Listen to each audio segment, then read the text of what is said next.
தலைமைக்கு ஒரு அவப்பெயர் உருவாகுகிற சூழ்நிலையில தான் இந்த நிகழ்வு நடந்தது. அது பொறுத்தவரைக்கும் இன்னைக்கு நிர்வாகிகள் கூட்டத்தில் இன்னைக்கு நிர்வாகிகள் கூட்டங்கிறது இது மாவட்ட செயலாளர்கள், முக்கியமான நிர்வாகிகள், மூத்த நிர்வாகிகள் கலந்துக்கிறதுல ஒரு விவாத தலைவர் சொன்ன மாதிரி மனம் விட்டு எல்லாருடைய கருத்து என்ன நினைக்கிறாங்கிறது எல்லாரும் பேசினாங்க. அவர் சகோதரர் மல்லை சத்யாவும் பேசியிருக்கிறார், பொருளாளர் அவைத்தலைவர் எல்லாரும் பேசியிருக்காரு, மாவட்ட செயலாளர் பெரும்பான்மையான கருத்துக்களை சொல்லியிருக்கிறாங்க. அந்த இறுதி முடிவில் இயக்க நலன், இயக்க தந்தை நலன் அதுதான் முக்கியம். அதுக்காண்டி நம்ம இந்த நேரத்தில் இயக்கம் கட்டுக்கோப்பாக இருக்கு. தமிழ்நாட்டில் இருக்கிற தமிழ்நாட்டு நலனுக்காண்டி இன்னைக்கு போராடுற ஒரு இயக்கம் மறுமலர்ச்சி திமுக.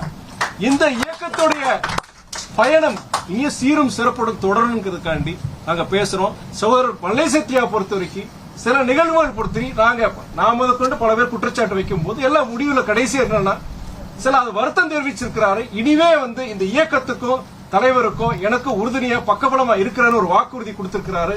அந்த வாக்குறுதியின் அடிப்படையில் அதை ஏற்றுக்கொண்டு மீண்டும் நான் முதன்மை செயலராக தொடருவேன் என்று நான் சொல்லியிருக்கிறேன். அது மாத்திரம் கிடையாது, நான் ஏற்கனவே பல இடங்கள்ல சொல்லியிருக்கிறேன். நான் இந்த இயக்கத்துக்கும் இந்த இயக்க தலைமைக்கும் யாரெல்லாம் உழைக்கிறாங்களோ பாடுபடுறாங்களோ அவங்க தலைமையில வச்சு நான் கொண்டாட தயாரா இருக்கிறாரு.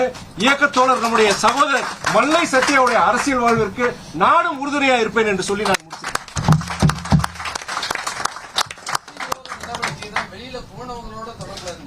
இல்ல அது விடு, அதாவது மொத்தத்துல அவர் வருத்தம் தெரிவிச்சிருக்கிறாரு. நான் பேசும்போது ஒரு வார்த்தை சொன்னேன், நான் அரசியல்வாதியா நான் பேசல, சக மனிதனா நான் பேசுறேன். சகோதரர் மல்லை சத்யாவே நம்முடைய இயக்க தந்தை, நமக்கு தந்தை போன்றவர், அவரை பாதுகாக்க வேண்டிய கடமை உங்களுக்கும் எனக்கும் அனைவருக்கும் உண்டு. நீங்க கொடுக்கிற அந்த வாக்குறுதியின் அடிப்படையில் அதை நம்பி நான் என்னுடைய ராஜினாமாவை நான் வாபஸ் வாங்குகிறேன் சொல்லியிருக்கிறேன். நாங்க எல்லாருமே அடுத்து இனிமேல் இது போன்ற குழப்பங்கள் இந்த இயக்கத்தில் நடக்கக்கூடாது, இது கட்சிக்கு நல்லதில்ல, தலைவருக்கு நல்லதில்லைன்னு சொல்லிட்டு முடிவு எடுத்திருக்கிறாங்க.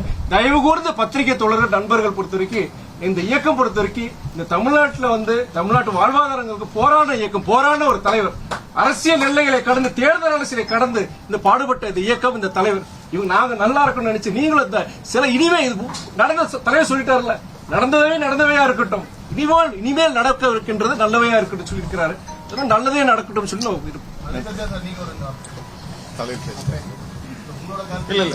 தலைவர் சொன்னதுதான்.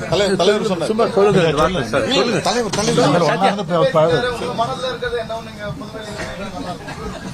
அவர் பேசாம போயிட்டாருன்னு எழுதுவாங்க. சத்யா அவர் பேசினார், இவர் பேச மறுத்து விட்டாருன்னு போடுவாங்க.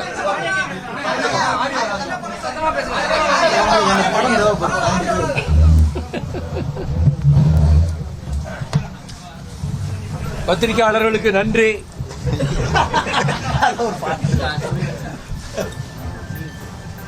என்னுடைய அரசியல் முகவரியாக விளங்கிக் கொண்டிருக்கின்ற குடத்திலிட்ட விளக்காக இருந்த என்னை குன்றின் மேல் வைத்து அழகு பார்க்கும் என் அன்பு தலைவர் வைகோ அவர்கள் அவர் சொன்னதுதான் இங்கே நடந்தது.